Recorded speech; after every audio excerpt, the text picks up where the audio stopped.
अनादि काल से ही मानव परम शांति, सुख व अमृत की खोज में लगा हुआ है। वह अपने सामर्थ्य के अनुसार प्रयत्न करता आ रहा है, लेकिन उसकी यह चाहत कभी पूर्ण नहीं हो पा रही है। ऐसा इसलिए है कि उसे इस चाहत को प्राप्त करने के मार्ग का पूर्ण ज्ञान नहीं है। सभी प्राणी चाहते हैं कि कोई कार्य न करना पड़े, खाने को स्वादिष्ट भोजन मिले, पहनने को सुंदर वस्त्र मिले, रहने को आलीशान भवन हो, घूमने के लिए सुंदर पार्क हो, मनोरंजन के लिए मधुर मधुर संगीत हो, नाचे गाएं, खेले कूदे, मौज मस्ती मनाएं और कभी बीमार न हो, कभी बूढ़े भी न हो और कभी मृत्यु भी न होवे। परंतु जिस संसार में हम रह रहे हैं, यहाँ ना तो ऐसा कहीं पर नजर आता है और ना ही ऐसा संभव है, क्योंकि यह लोक नाशवान है। इस लोक की हर वस्तु भी नाशवान है और इस लोक का राजा ब्रह्म काल है, जो 1 लाख मानव सूक्ष्म शरीर खाता है। उसने सब प्राणियों को कर्म भरम व पाप पुण्य रूपी जाल में उलझाकर 3 लोक के पिंजरे में कैद किए हुए है। वह नहीं चाहता है कि कोई प्राणी इस पिंजरे रूपी कैद से बाहर निकल जाए।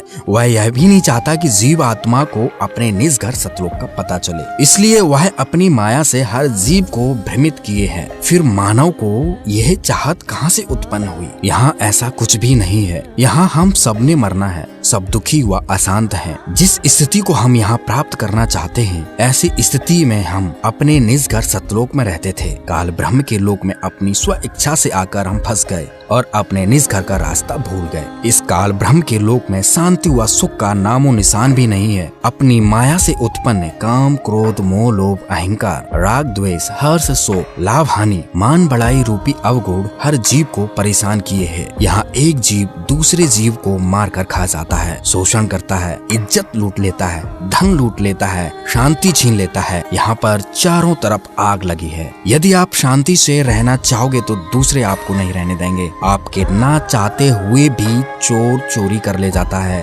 डाकू डाका डाल ले जाता है, दुर्घटना घट जाती है, किसान की फसल खराब हो जाती है, व्यापारी का व्यापार ठप हो जाता है, राजा का राज छीन लिया जाता है, स्वस्थ शरीर में बीमारी लग जाती है। अर्थात यहाँ पर कोई भी वस्तु सुरक्षित नहीं है। राजाओं के राज, इज्जतदार की इज्जत, धनवान का धन, ताकतवर की ताकत और यहाँ तक कि हम सभी के शरीर भी अचानक छीन लिए जाते हैं। माता पिता के सामने जवान बेटा बेटी मर जाते हैं। दूध पीते बच्चों को रोते बिलखते छोड़कर माता पिता मर जाते हैं। जवान बहनें विधवा हो जाती हैं और पहाड़ जैसे दुखों को भोगने के लिए मजबूर होते हैं। विचार करें कि क्या यह स्थान रहने के लायक है? लेकिन हम मजबूरी बस यहाँ रह रहे हैं, क्योंकि इस काल के पिंजरे से बाहर निकलने का कोई रास्ता नजर नहीं आता और हमें दूसरों को दुखी करने की व दुख सहने की आदत सी बन गई है। यदि आपको इस लोक में होने वाले दुखों से बचाव करना है तो यहाँ के प्रभु काल से परम शक्ति युक्त परमेश्वर की शरण लेनी पड़ेगी, जिस परमेश्वर का खौफ काल प्रभु को भी है, जिसके डर से यह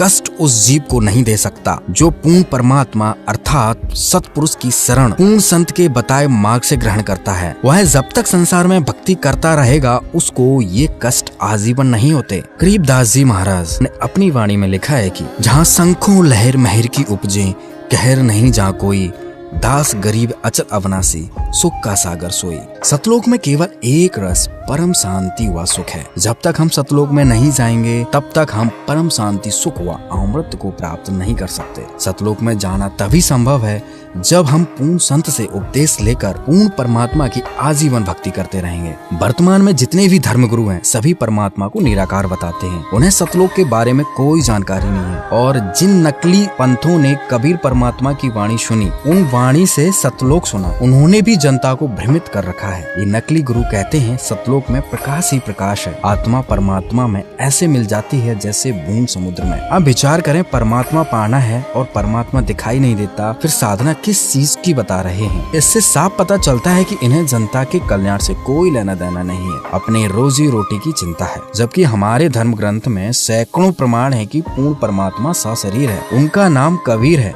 राजा के समान देखने योग्य है, सिंहासन पर विराजमान है। उस पूर्ण परमात्मा के साक्षी हैं आदरणीय धर्मदास जी, आदरणीय गुरु नानक देव जी, आदरणीय मलुकदास जी, आदरणीय दादूदास जी, आदरणीय घीसादास जी, आदरणीय गरीबदास जी। शास्त्रों में प्रमाण मिलता है कि पूर्ण परमात्मा की प्राप्ति तत्वदर्शी संत की शरण में जाने से ही मिलता है। श्रीमद् भगवद गीता के अध्याय 4 के श्लोक 34 में गीता ज्ञानदाता अर्जुन से कह रहा है कि तद्विद्धि प्रणिपातेन परिप्रश्नेन सेवया उपदेक्ष्यन्ति ते ज्ञानं ज्ञानिनस्तत्त्वदर्शिनः।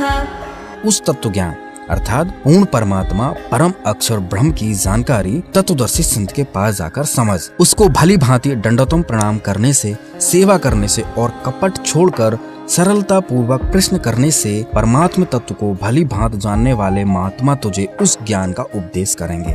वर्तमान में वह तत्वदर्शी संत रामपाल जी महाराज जी हैं, जिन्होंने अपने सत्संग में गीता अध्याय 15 के श्लोक 1 का मतलब बताया है कि कबीर अक्षर पुरुष एक पेड़ है, निरंजन वाक्य डार, तीनों देवा शाखा है, पात रूप संसार। दोस्तों, हमारा सौभाग्य है कि हमारा जन्म ऐसे समय में हुआ है जब तत्वदर्शी संत पृथ्वी पर मौजूद हैं। जो भी व्यक्ति संत रामपाल जी महाराज जी के तत्व ज्ञान को निष्पक्ष भाव से सुनेगा तो इस निर्णय पर पहुंचेगा कि वास्तव में संत रामपाल जी महाराज जी ही तत्वदर्शी संत हैं। वही सतभक्ति देकर इंसान का पूर्ण मोक्ष कर सकते हैं। धन्यवाद।